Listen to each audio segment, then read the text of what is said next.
అల్లు అర్జున్ మీద కేసు నమోదైంది.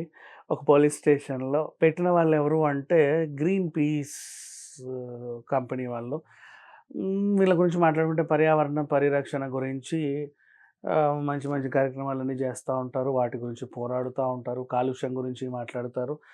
మంచి పనులు చేసినప్పుడు మంచిగా కూడా మాట్లాడుకుందాం. బట్ ఎంత మంచి పనులు చేసినా ఎవరికైనా సరే అప్పుడప్పుడు ఏదో రకంగా బుద్ధి చెడతా ఉంటది. గుణం మంచిదేలే, బుద్ధి చెడ్డది అన్నట్టుగా లైక్ 2015లో కూడా ఒకసారి వీళ్ళని నిషేధించడం జరిగింది. ఎక్కడ తమిళనాడు ప్రాంతంలో. వాళ్ళు తర్వాత పోరాడారు, ఏదో చేశారు. ఇప్పుడు 'పుష్ప' మీద కేసు. బాబోయ్! కేసు పెట్టినోళ్ళు పద్ధతిగా పెడితే నిజంగా బావుండేది. ఎందుకంటే పద్ధతిగా పెట్టడానికి గూడా వీళ్ళకి ఆస్కారం ఉంది. 'పుష్ప' సినిమా ట్రైలర్ చూసామండి. దాంట్లో బోలెడన్ని ఎర్రచందనం దొంగలని మేము చూసాము. వీళ్ళన్ని చెట్లని విపరీతంగా నరికి తీసుకెళ్ళడం మేము చూసాం. మేము పర్యావరణాన్ని సంరక్షించే వాళ్ళము. ఇలా చెట్లని నరుకుతుంటే చూడలేక, దుఃఖం బట్టలేక కేసు పెడుతున్నామండి అని మీరు నిజంగా కేసు పెట్టినా బాగుండి చచ్చేది. అలా గాకుండా ఆర్మీ అన్నాడంట అల్లు అర్జున్. ఆర్మీ అంటే ఏమైంది ఆర్మీ అంటే? అంటే దేశాన్ని సంరక్షించే వాళ్ళని ఆర్మీ అంటారు. అది చాలా పవిత్రమైన పదము. మేము దాన్ని అలాగే చూస్తాము. ఈయన వాడడం మాకు తప్పనిపించింది. అందుకని మేము కేసేసాం. ఓరబ్బో! ఆర్మీ అనే పదం గతంలో గూడా చాలామంది చాలా సందర్భాల్లో వాడారు. ఇదే అల్లు అర్జును 'మారుతినగర్ సుబ్రహ్మణ్యం' అనే సినిమా ఈవెంట్‌లో గూడా మై ఆర్మీ అని గూడా అన్నాడు. అప్పుడెందుకు పెట్టలేదయ్యా కేసు? అప్పుడు పెట్టలేదు, ఇప్పుడు పెట్టలేదు, ఎప్పుడూ పెట్టలేదు. ఇప్పుడు వీళ్ళకనిపించింది సినిమా రిలీజ్‌కి 4 రోజుల ముందుండగా. టార్గెట్ చేయాలనుకుంటే ఏ రకంగైనా టార్గెట్ చేయొచ్చు గానీ, కనీసం మంచినీళ్ళు తాగే మనుషుల్లాగా ఆలోచించి టార్గెట్ చేస్తే ఓ పద్ధతి పాడు అనేది ఉంటది. ఎంతసేపు పర్యావరణము, కాలుష్యము రహితం అని చెప్పేసి మంచి మంచి పనులు చేసి, ఓవైపు మంచిని మూట కట్టుకొని ఇట్లాంటి ఒకటి పెంట పెట్టుకుంటే చాలదు. ఉన్న గౌరవం అంతా పోవడానికి మనుషుల పైన. కామెడీ కాకపోతే ఆర్మీ అంటే దళం. మళ్ళీ దళం అంటే అదేదో ఎర్ర సైన్యం ఇంకోటి కాదు బాబు. ఒక సమూహం. ఆర్మీ అంటే ఒక సమూహం. ఇప్పుడు అన్నారు ఆయన ఎవడో మాట్లాడుకుంటూ అంటే ఆర్మీ అంటే వీళ్ళు ఒక సైన్యం అంట. అసలు ఇప్పుడు ఎవరి మీదకి దండయాత్రకు బయలుదేరుతారు? ఎవరి మీదకి దండయాత్రకు బయలుదేరే వాళ్ళనే ఆర్మీ అనరయ్యా బాబు. ఆర్మీ అంటే దండయాత్రకే బయలుదేరాలని లేదు. ప్రొటెక్ట్ కూడా చేసుకోవచ్చు. ఇప్పుడు ఫర్ ఎగ్జాంపుల్ అంటే సైన్యం అంటే దే విల్ ప్రొటెక్ట్. ఇప్పుడు మీరు బార్డర్‌లో సైన్యం గురించే మాట్లాడుతున్నారా? బార్డర్‌లో సైన్యం ఎవడి మీదకి దండయాత్రకెళ్తున్నారని? అంటే మీరు పెట్టిన అంశం పైన మీకే క్లారిటీ లేనప్పుడు, ఆ కేసుకి ఒక అర్థం పర్థం లేనప్పుడు ఎలా మాట్లాడతారు? ఎలా పెడతారు?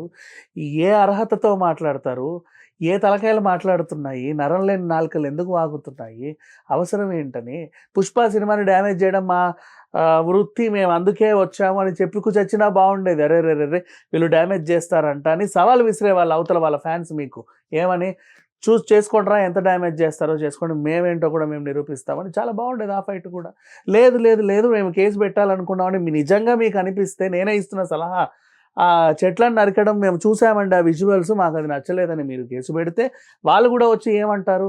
అరెరెరె! అది కాదండి. ఇది చెట్లు కాదు స్పాంజులు. సెట్ ప్రాపర్టీ ఇదంతా మేము నిజంగా చెట్లను నరకలేదు.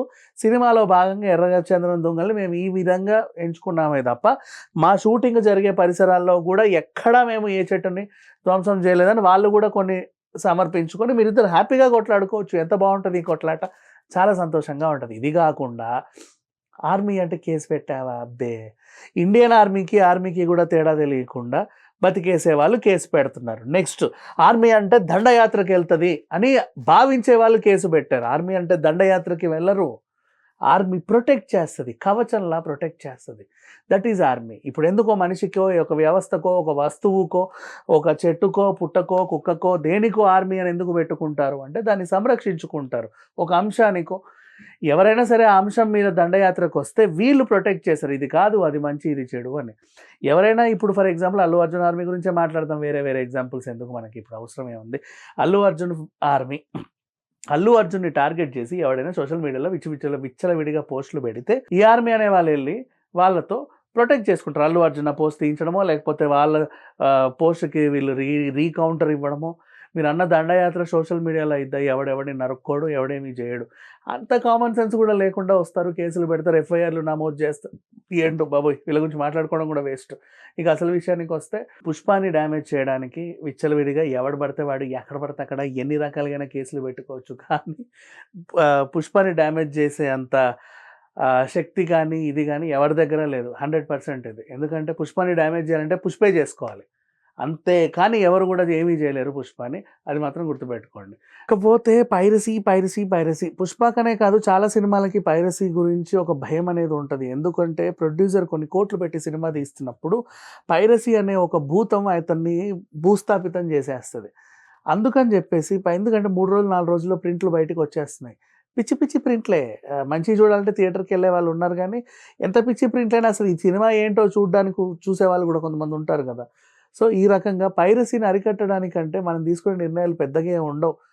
చాలా సింపుల్ సొల్యూషన్స్ ఇప్పటిదాకా ఎందుకు వీళ్ళు అమలు పరచట్లేదో తెలీదు గానీ, అంత పెద్ద వెంకటేశ్వర స్వామి టెంపుల్‌కే మనం ఫోన్‌లు తీసుకుంటే మళ్ళా మన ఫోన్‌లు మనకిచ్చేస్తున్నారు. లక్షల మంది ఫోన్‌లు. నెక్స్ట్ 'బిగ్ బాస్‌కి' ఎవడన్నా ఎళ్ళినా గూడా వాళ్ళ ఫోన్‌లు తీసుకుంటారు. 'రాజమౌళి' గారి షూటింగ్‌కి ఎవరైనా ఎళ్తే చూడండి ఖచ్చితంగా ఫోన్‌లు తీసుకొని షూట్ అయ్యాక ఇస్తారు. ఇవన్నీ ఉంటాయి మనకి. అంటే వాళ్ళు షూటింగ్ అప్పుడే ఇంత ప్రొటెక్ట్ చేసుకున్నప్పుడు, రిలీజ్ తర్వాత గూడా ప్రొటెక్ట్ చేసుకునే బాధ్యత కూడా మనదే గదా! థియేటర్‌లో మహా అంటే 1000 మంది ఉంటారు. వాళ్ళ ఫోన్‌లు ఎళ్ళేటప్పుడు తీసుకొని వచ్చేటప్పుడు ఇచ్చేస్తే ఏంటి ఒకప్పుడు ఫోన్‌లు లేని టైంలోనే సినిమాలు 175 రోజులు, 250 రోజులు, 300 రోజులు నడిచిన రోజులున్నాయి. ఫోన్‌లు లేవప్పుడు. ఇట్లాంటివన్నీ లేవు. ఇప్పుడు ఫోన్‌లొచ్చాకే సినిమా పడిపోయింది. అంటే అందరూ అనట్ల. కొంతమందుంటారు. కొంతమంది స్టేటస్‌లు పెట్టి వదిలేస్తారు. కొంతమంది వాళ్ళ స్టార్ హీరో రాగానే సెల్ఫీలు దిగాలనుకుంటారు. బట్ అందరూ అలా ఉండరు గదా! ఆళ్ళ ముసుగులో ఇంకెవడెవడెవడో వస్తాడు. వాడు సినిమానంతా తీసేసి ఆన్‌లైన్‌లో పెడతాడు. సో, సినిమా పైరసీ అయ్యేది థియేటర్స్ నుంచే. కాపాడుకునే బాధ్యత మనకు కూడా ఉంది. ఎట్ ద సేమ్ టైమ్ వీళ్ళు కూడా ఈ ఫోన్‌లు తీసుకొని మళ్ళీ ఫోన్‌లు ఇస్తే బెటర్ అనేది నా అభిప్రాయం. Thank you so much.